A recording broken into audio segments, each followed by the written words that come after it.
Welcome to Final Form Supplements. And here today we have Creatine Monohydrate. Creatine is one of the most well-studied, most researched supplement out there. And today we're going to go over why you should take it, what does it do, and what's in it, and things like that for creatine. So this is my supply here of creatine monohydrate. So why take creatine monohydrate?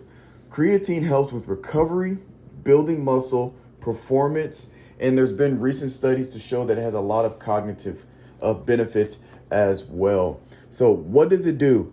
To put simply, because I want to keep these videos short, simple, and sweet, but what creatine does is turns ADP into ATP. So ATP is what is the primary energy source for the human body. So when you exert energy, ATP turns into ADP. ADP is a byproduct of you exerting energy. It's a waste byproduct. What creatine does is it helps turn ADP. It adds a phosphate to the diphosphate on the ADP, and it turns it back into ATP, which creates higher energy output and performance when you work out. So you're able to work out harder, you're able to work out longer, you're able to work out more consistently at high intensity workouts, which in turn help build muscles. There's some other benefits to creatine. If you want to get into the nitty gritty, there's YouTube videos for that, but I want to keep these videos short, simple, and sweet. So that's just the basis of what creatine does. Next, what's in it? Well, it's creatine monohydrate. As you can see here for Final Form Subs, 100% pure creatine monohydrate. Right here, it's just one simple ingredient. Some brands out there have other things. They'll have electrolytes, they'll have pre-workout things or caffeine, but for Final Form Subs, it is just creatine monohydrate. How much to take? The general rule of thumb is 5 grams right here. So 5,000 milligrams equivalent to 5 grams. As you can see here at the top, 1 scoop, 5 grams. That's the general rule of thumb. Me personally, I take 5 grams. If you want to get very, very specific, if you're a powerlifter or a bodybuilder, competitive or something like that, you can look up to see. It's generally based on your weight. People that are, 250 pounds and things like that, they're going to need probably more than 5 grams. I am 205 currently, and I'm still just taking my standard 1 scoop, 5 grams. Cycling.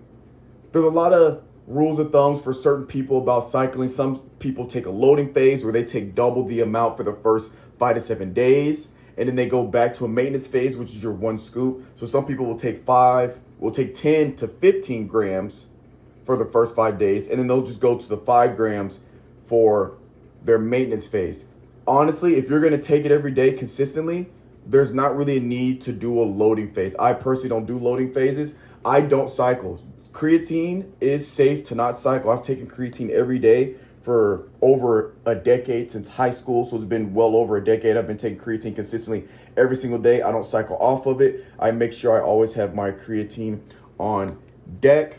But generally, if people do cycle, they'll do 4 to 6 weeks on, 2 to 4 weeks off. But again, you do not have to cycle if you don't want to. I personally don't.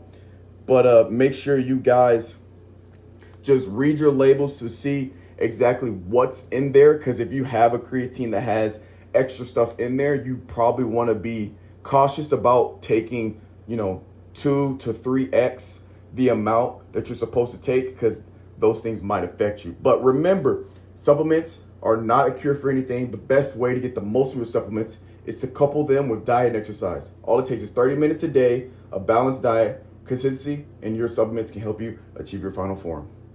And don't forget, go to finalformsubs.com to check out the Final Form Subs supplements, and I will be doing more videos on all the supplements that we have at finalformsubs.com.